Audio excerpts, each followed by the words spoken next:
Hello my dear friends, welcome to our YouTube channel management study मंत्रा।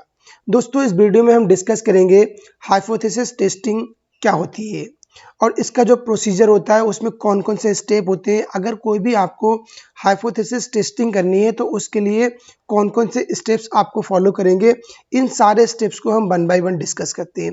जैसे already हमने discuss किया था कि बेसिकली हाइपोथेसिस क्या होती है, उसके कैरेक्टरिस्टिक्स क्या हैं, उसकी प्रोसेस क्या होती है, उसको हमने ऑलरेडी लास्ट वीडियो में डिस्कस किया था। बट जो आज की हमारी वीडियो है उसमें डिस्कस करेंगे हाइपोथेसिस टेस्टिंग प्रोसीजर क्या है। थोड़ा जो लास्ट वीडियो का ओवरव्यू देखते हैं कि हाइपोथेसिस क्या है। कि कोई भी आप रिसर्च प्रोजेक्ट है, किसी भी टाइटल पे आप रिसर्च कर रहे हो तो उसके रिगार्डिंग पहले आपने टेंटेटिव स्टेटमेंट बना लिया, कुछ आपने ऐसे एजम्पशंस बना लिए, उन्हीं एजम्पशंस के बिहाफ पे, उसी टेंटेटिव स्टेटमेंट के बिहाफ पे आप फर्दर रिसर्च कर रहे हैं। तो हाइपोथेसिस क्या है? एक आपकी प्रोडक्शन है, एक आपका टेंटेटिव स्टेटमेंट है before conducting the research, right. तो हाइपोथेसिस टेस्टिंग क्या है? कि जो हाइपोथेसिस है, जो आपने पॉपुलेशन से सैंपल ड्रॉ किया है, उस सैंपल को आपको टेस्ट करना है कि आपका सैंपल ठीक है या नहीं है, राइट। तो इसके रिगार्डिंग जो प्रोसीजर है उसमें अलग अलग स्टेप्स है, उनको हम डिस्कस करते हैं। तो सबसे पहले आप एक डायग्राम देख सकते हैं, जो आपके सामने एक डायग्राम आ रहा है हाइपोथेसिस टेस्टिंग प्रोसीजर। सबसे पहले आपको क्या करना है, पहला स्टेप आएगा सेटअप अ हाइपोथेसिस। एक आपको हाइपोथेसिस को फार्मूलेट करना है। सेकंड जो आपका आएगा setup a suitable significance level. आपको एक सही सुटेबल सिग्निफिकेंस लेवल को सेटअप करना पड़ेगा। देन आपको सुटेबल टेस्ट स्टैटिक्स, जो आपके लिए एक सुटेबल टेस्ट है, पैरामेट्रिक नॉन पैरामेट्रिक, इनको आपको डिटरमाइन करना पड़ेगा। देन जो क्रिटिकल रीजन है उसको आपको डिटरमाइन करना पड़ेगा। और जो क्रिटिकल रीजन जो आपने टेस्ट डिटरमाइन किया है उसके रिगार्डिंग आपको जो कैलकुलेशंस हैं, जो कैलकुलेशंस हैं, उनको आपको परफॉर्म करना पड़ेगा। देन फाइनली आप क्या करेंगे, जो डिसीजन मेकिंग है उन्हीं के बिहाफ पे आप डिसीजन लेंगे कि आपकी जो हाइपोथेसिस है, नल हाइपोथेसिस आप एक्सेप्ट करेंगे या जो अल्टरनेटिव हाइपोथेसिस है उसको आप एक्सेप्ट करेंगे। तो जितने भी जो स्टेप है गाइस, इनको वन बाय वन डिस्कस करते हैं। सबसे पहले इसमें जो स्टेप है आप देख पा रहे हैं यहाँ पे कि स्टेट द नल हाइपोथेसिस। सबसे पहले आपको क्या करना है, नल हाइपोथेसिस को फार्मूलेट करना है। नल हाइपोथेसिस को हम किससे डिनोट करते हैं? इसको एच नॉट से डिनोट करा जाता है। आप देख सकते हैं इसको बेसिकली एच नॉट से डिनोट करते हैं। इसको 1 सेकेंड गाइस,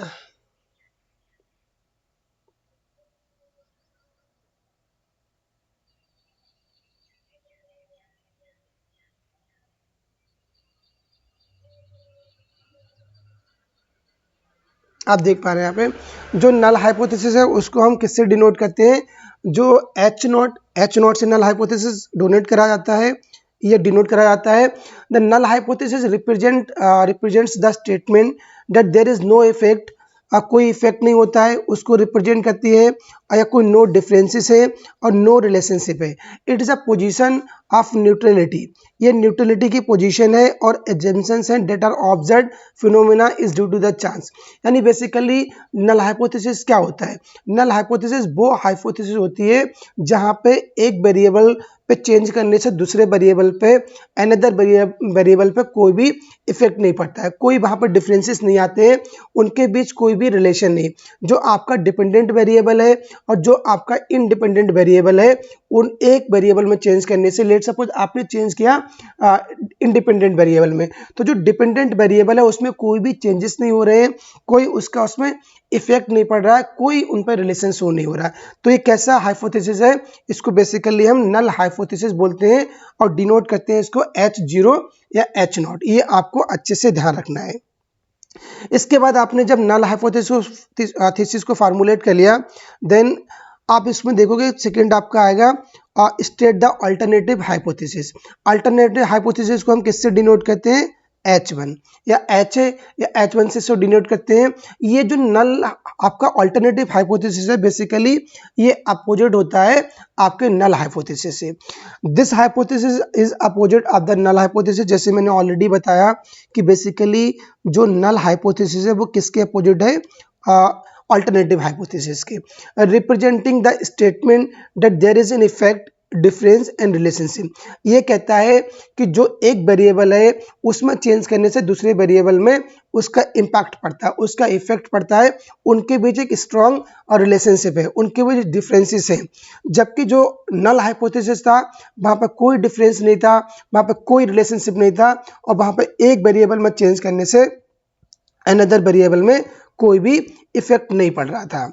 तो इन्होंने बोला है what you want to prove, आप क्या प्रूव करना चाहते हैं। इसका एग्जांपल इन्होंने लिया H1, the mean salary of employ is not $50,000। इन्होंने बोला है कि जो एम्प्लॉयज की सैलरी का जो मीन है वो क्या है, $50,000 नहीं है।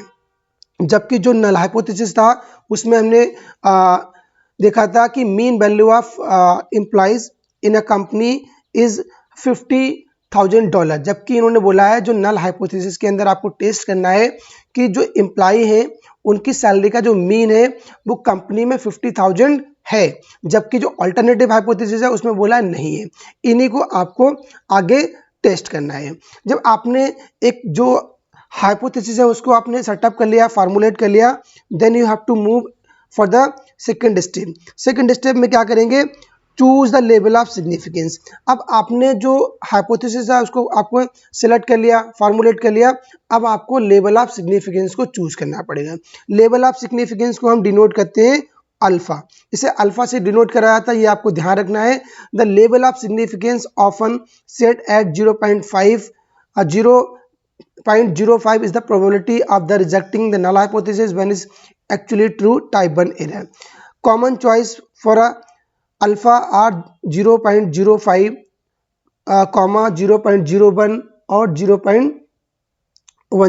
यानी जो लेवल ऑफ सिग्निफिकेंस है उसकी जो कॉमन वैल्यू होती है जो हम लेते हैं अपनी रिसर्च में, या तो 5% लेते हैं गाइज, या उसका 1% लेते हैं, या उसका 10% लेते हैं। इसका भी अलग अलग क्राइटेरिया है। आपकी रिसर्च क्या है उसके अकॉर्डिंग 5% लेंगे, या उसके अकॉर्डिंग 1% लेंगे, या उसके अकॉर्डिंग आप 10%। जो इसकी सही वैल्यू है, जो चॉइसेस होती हैं आपकी वो यही होती हैं 5%, 1% या 10%। अब लेवल ऑफ सिग्निफिकेंस क्या होता है, ये कहलाता है कि जो आपकी नल हाइपोथेसिस है उसको रिजेक्ट करने की कितनी प्रोबेबिलिटी है, कितने सिग्निफिकेंस है, वो ये बताता है। तो नल जो आपका लेवल ऑफ सिग्निफिकेंस है वो ये बताता है कि जो आपकी नल हाइपोथेसिस है उसका कितने परसेंटेज चांस है, कितनी परसेंट प्रोबेबिलिटी है कि उसको रिजेक्ट करना है। अल्टीमेटली क्या होता है, जो रिसर्चर होता है वो ऑलवेज ये ट्राई करता है कि जो नल हाइपोथेसिस है उसको हमको रिजेक्ट करना है, जबकि अल्टरनेटिव हाइपोथेसिस को हमको चूज करना है। और ये भी ध्यान रखना है कि हमेशा क्या होता है, एक बीइंग अ रिसर्चर आप नल हाइपोथेसिस को ही टेस्ट करते हो। तो नल हाइपोथेसिस जो डिनोट करते हैं उसे H0, जबकि अल्टरनेटिव H1, और जो अल्टरनेटिव हाइपोथेसिस है उसको हम और किस नाम से जानते हैं, उसको रिसर्च हाइपोथेसिस भी बोला जाता है। तो अल्टरनेटिव हाइपोथेसिस का आपको नाम ध्यान रखना है, इसको किस नाम से जानते हैं, रिसर्च हाइपोथेसिस। अब आपने लेवल ऑफ सिग्निफिकेंस ले लिया, ठीक है। उसके बाद क्या करोगे आप, फोर्थ पॉइंट के अंदर सिलेक्ट द एप्रोप्रिएट टेस्ट। अब आपको जो एप्रोप्रिएट टेस्ट है उसको आपको सिलेक्ट करना है based on the type of data. आपका डेटा किस प्रकार है, आपकी हाइपोथेसिस क्या है, इसी के बिहाफ पे जो स्टैटिस्टिकल टेस्ट है उनको आपको सिलेक्ट करना है। जैसे आपका टेस्ट हो सकते हैं, पैरामीट्रिक टेस्ट हो गए, नॉन पैरामीट्रिक हो गए। अब पैरामीट्रिक के अंदर क्या आता है, आपका टी टेस्ट हो गया, आपका एफ टेस्ट हो गया, आपका जेड टेस्ट हो गया, या आपका काई स्क्वायर टेस्ट हो गया। ये बेसिकली आपके पैरामीट्रिक टेस्ट है। ये आपके जो नॉर्मल डिस्ट्रीब्यूशन है, जो पॉपुलेशन क्राइटेरिया है, उसके बिहाफ पे हम पैरामीट्रिक टेस्ट लेते हैं। अगर जो आपका डेटा है वो आपका डेटा पॉपुलेशन को रिप्रेजेंट नहीं कर रहा है तो आप जो टेस्ट आपको लेना है वो नॉन पैरामीट्रिक टेस्ट लेना है। लेट्स सपोज नॉन पैरामीट्रिक क्या होता है, आपका मैन बिटनी यू टेस्ट ले सकते हैं, और आपके काई स्क्वायर जो है वो आपका बेसिकली पैरामीट्रिक भी होता है, और काई स्क्वायर आपका नॉन पैरामीट्रिक भी होता है। तो आपका डेटा किस प्रकार है, आपकी हाइपोथेसिस क्या है, उसके बिहाफ पे आपको टेस्ट को सिलेक्ट करना है। जब एक बार आपने टेस्ट को जो टेस्ट है उनको सिलेक्ट कर लिया, फिर आप करोगे कैलकुलेट द टेस्ट स्टैटिस्टिक्स। अब आपको जो आपने टेस्ट को लिया है, चूज किया, उसका आपको कैलकुलेशन करना है as a statistically. This a value derived from the multiple from the sample data that measure the degree of evidence against the null hypothesis। अब जो null hypothesis के against जो आपके पास evidence है उनको आप measure करोगे और वहीं से आप वैल्यू निकालोगे। इसमें क्या करना है, लेट सपोज आपने काई स्क्वायर टेस्ट को चूज किया था, तो आपको काई स्क्वायर टेस्ट का क्या करना है, कैलकुलेशन करना है, स्टेटिस्टिकली कैलकुलेट करना है। अब जो आपके सामने आ रहा है फार्मूला, काई स्क्वायर टेस्ट का फार्मूला आ रहा है, for goodness of fit chi square equal to summation 0 minus E bracket square upon E. ये जो बेसिकली फार्मूला आप देख पा रहे हैं, ये किसका फार्मूला है, ये काई स्क्वायर टेस्ट का फार्मूला है। ओ फॉर क्या होता है, ऑब्जर्व फ्रीक्वेंसी, और ई फॉर होता है आपकी एक्सपेक्टेड फ्रीक्वेंसी। तो ये आपको काई स्क्वायर का फार्मूला अच्छे से आपको याद होना चाहिए। इसी फार्मूला के अंदर आप वैल्यू पुट करेंगे और आपका जो टेस्ट है कैलकुलेट होके आ जाएगा। ठीक है, जब आपके यहाँ पे रिजल्ट्स कैलकुलेट होके आ जाएंगे, देन आप क्या करो, डिटरमाइन द क्रिटिकल वैल्यू और पी वैल्यू। फिर आपने जब टेस्ट को आपने लगा लिया, एक फार्मूला में पुट कर दिया, जो वैल्यू निकल के आ रही है, फिर आप उसी के बिहाफ पे जो क्रिटिकल वैल्यू है उसको आप डिटरमाइन करोगे, या पी वैल्यू है उसको डिटरमाइन करोगे। क्रिटिकल वैल्यू क्या होती है, दिस इज द थ्रेशोल्ड, ये थ्रेशोल्ड है value that the test statistic must exceed to reject the null hypothesis. ये बेसिकली बताती है कि जो आपकी टेस्ट स्टैटिस्टिक है वो एक्सीड होना चाहिए to reject the null hypothesis. आप कैसे नल हाइपोथेसिस को रिजेक्ट कर सकते हैं, इसके बारे में आपकी क्रिटिकल वैल्यू बताती है। फिर हमारी आती है पी वैल्यू। पी वैल्यू क्या होती है, प्रोबेबिलिटी वैल्यू। पी वैल्यू की फुल फॉर्म होती है probability value. The P value is the probability of obtaining a result at least as extreme as one of the observed assuming the null hypothesis is true. A smaller p value indicates strong evidence against the null hypothesis. एक being a researcher हम ये always try करते हैं कि हमारी p value क्या है, वो smaller होना चाहिए। अब जितनी भी आपकी p value smaller होगी, उतने ही chances हैं, उतने ही strong evidence है कि आपकी null hypothesis आपकी रिजेक्ट हो जाएगी। तो बीइंग अ रिसर्चर आप ट्राई करिए, आपका यही मानना होता कि पी वैल्यू जितनी भी छोटी होगी, जितनी स्मॉलर होगी, उतने ही आपके पास स्ट्रॉन्ग एविडेंस होंगे कि आपको नल हाइपोथेसिस को रिजेक्ट करना है। क्योंकि हमारा एक ही पर्पज है कि हमको during the research null hypothesis को रिजेक्ट करना है। फिर हमने यहाँ पे पी वैल्यू निकाल लिया, फिर हम क्या करेंगे, फाइनली हम फिर डिसीजन लेंगे, मेक अ डिसीजन। क्यों, हमने कैलकुलेट कर लिया कि हमें अब नल हाइपोथेसिस को रिजेक्ट करना है या नल हाइपोथेसिस को हमको एक्सेप्ट करना है। अब यहाँ पे गाइज आपको और कुछ इंपॉर्टेंट टर्म है, उनको जानना जरूरी है कि टाइप 1 एरर होता है और टाइप 2 एरर होता है। अब टाइप 1 एरर क्या होता है, इसको ध्यान से सोचना है। टाइप 1 एरर ये होता है जो सैम्पलिंग, आप जो सैंपल है उसके अंदर जो एरर आ रहा है वो टाइप 1 एरर है, उसको देखते हैं। टाइप 2 एरर को भी देखते हैं। जब आपके सामने जो नल हाइपोथेसिस था, उसको आपका नल हाइपोथेसिस क्या था, आपका राइट था, फिर भी आपने क्या करा, उसको आपने रिजेक्ट कर दिया, तो क्या हुआ, आपका टाइप 1 एरर हो गया। और जब आपका नल हाइपोथेसिस रॉन्ग था, फिर उसको आपने एक्सेप्ट कर लिया, तो वो आपका क्या होगा, टाइप 2 एरर हो जाएगा।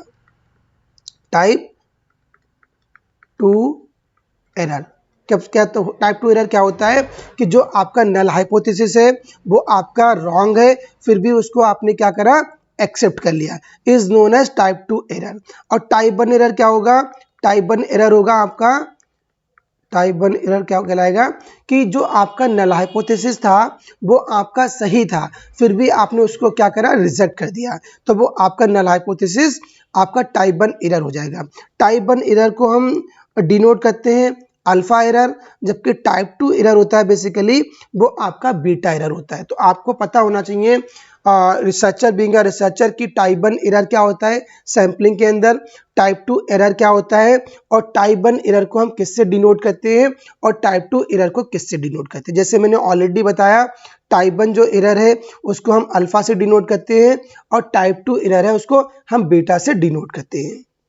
जब आपको ये पता लग गया, फिर फाइनली क्या करोगे, आप एक डिसीजन लोगे इन्हीं के बिहाफ पे।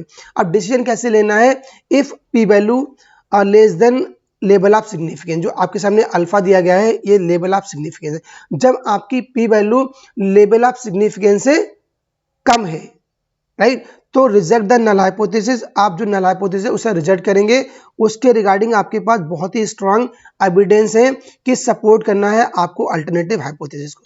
ऑब्वियस सी बात है कि अगर आपकी P value level of significance से कम निकल के आ रही है तो आप उस कंडीशन में जो नल हाइपोथेसिस है उसको आप रिजेक्ट कर देंगे, क्योंकि आपके पास स्ट्रांग एविडेंस है कि नल हाइपोथेसिस को आपको रिजेक्ट करना है। और आपने जब नल हाइपोथेसिस को रिजेक्ट किया तो आप किसे सपोर्ट करेंगे, अल्टरनेटिव हाइपोथेसिस को आपको सिलेक्ट करना पड़ेगा। फिर एक यहाँ पर आती पी वैल्यू अगर आपकी ग्रेटर देन है आपकी लेवल ऑफ सिग्निफिकेंस से, इस कंडीशन में क्या होगा, fail to reject null hypothesis. उस कंडीशन में क्या होगा, आपकी जो नल हाइपोथेसिस है उसे आप रिजेक्ट नहीं कर सकते हैं, क्योंकि आपके पास कोई स्ट्रांग एविडेंस नहीं है कि आप कैसे अल्टरनेटिव हाइपोथेसिस को आपको सपोर्ट करना है। तो आपको ये देखना है कि पी वैल्यू आपकी ऑलवेज कैसी होना चाहिए, लेवल ऑफ सिग्निफिकेंस से कम होना चाहिए। अब लेवल ऑफ सिग्निफिकेंस कितना होता है, आपका 5% है या आपका 1% है या आपका 10% है। लेट सपोज अपनी रिसर्च के दौरान आपने लेवल ऑफ सिग्निफिकेंस 5% लिया है, तो आपकी जो पी वैल्यू है 5% से कम आना चाहिए। अगर आपकी पी वैल्यू 5% से कम आएगी, उस कंडीशन में आप जो नल हाइपोथेसिस है उसको आप रिजेक्ट कर देंगे, क्योंकि आपके पास स्ट्रांग एविडेंस है टू सपोर्ट अल्टरनेटिव हाइपोथेसिस। अगर आपकी जो पी वैल्यू है वो लेवल ऑफ सिग्निफिकेंस 5% से ज़्यादा आती है, उस कंडीशन में आप फेल हो जाएंगे to reject the null hypothesis. उस कंडीशन में आप नल हाइपोथेसिस को रिजेक्ट नहीं कर सकते हैं, क्योंकि आपके पास स्ट्रांग एविडेंस नहीं है to support the alternative hypothesis. ये बेसिकली डिसीजंस इसके आते हैं। फिर आपका निकल के आएगा कंक्लूजन। अब कंक्लूजन क्या निकल के आया, state your conclusion based on the result test. जब हमने प्रॉपर इसको टेस्ट किया तो रिजल्ट हमारे पास निकल के आता है, there is a significant evidence to reject the null hypothesis at the 5% level of significance. We conclude that the average salary is not a $50,000। अब हमारे पास जो कंक्लूजन निकल के आया, जो हमने टेस्ट प्रॉपर किया, वैल्यू पुट किया का स्क्वायर के थ्रू, तो हमारे पास ये निकल के आया कि हमारे पास एक सफिशिएंट और स्ट्रांग एविडेंस है कि नल हाइपोथेसिस को हम रिजेक्ट करें, क्योंकि हमारी जो नल हाइपोथेसिस थी, जो हमारी पी वैल्यू थी, उसकी जो वैल्यू थी वो लेवल ऑफ सिग्निफिकेंस 5% से कम निकल के आई है। तो हमारे पास स्ट्रांग एविडेंस है to reject the null hypothesis, और हम उस कंडीशन में अल्टरनेटिव हाइपोथेसिस को सपोर्ट करेंगे। इससे ये निकल के आता है कि जो आपकी एवरेज सैलरी है, जो आपका मीन है, वो इज नॉट $50,000 है। आपकी एवरेज सैलरी का जो मीन है वो एवरेज क्या है, 50,000 नहीं है। इस कंडीशन में हमने नल हाइपोथेसिस को रिजेक्ट कर दिया और अल्टरनेटिव हाइपोथेसिस को हमने एक्सेप्ट कर दिया, क्योंकि अल्टरनेटिव हाइपोथेसिस क्या थी, the mean salary of employ is not 50,000। तो ये वाली जो हमारी हाइपोथेसिस थी, ये वाला हमारा टेस्ट निकल के आता है। हमारे जो कंक्लूजन निकल के आते हैं कि हमको अल्टरनेटिव हाइपोथेसिस को हमको सपोर्ट करना है, जबकि नल हाइपोथेसिस को हमको रिजेक्ट कर देना है। तो गाइज, अगर आपको ये वीडियो अच्छी लगी हो, राइट, सारे डाउट्स क्लियर हो गए हों, तो वीडियो को लाइक करिए, ज़्यादा से ज़्यादा शेयर करिए। अगर आप चैनल पे नए हैं तो चैनल को सब्सक्राइब करिए ऐसे ही इंफॉर्मेटिव वीडियोस के लिए। चलते हैं गाइज, मिलते हैं नेक्स्ट वीडियो में। Thank you, have a nice day.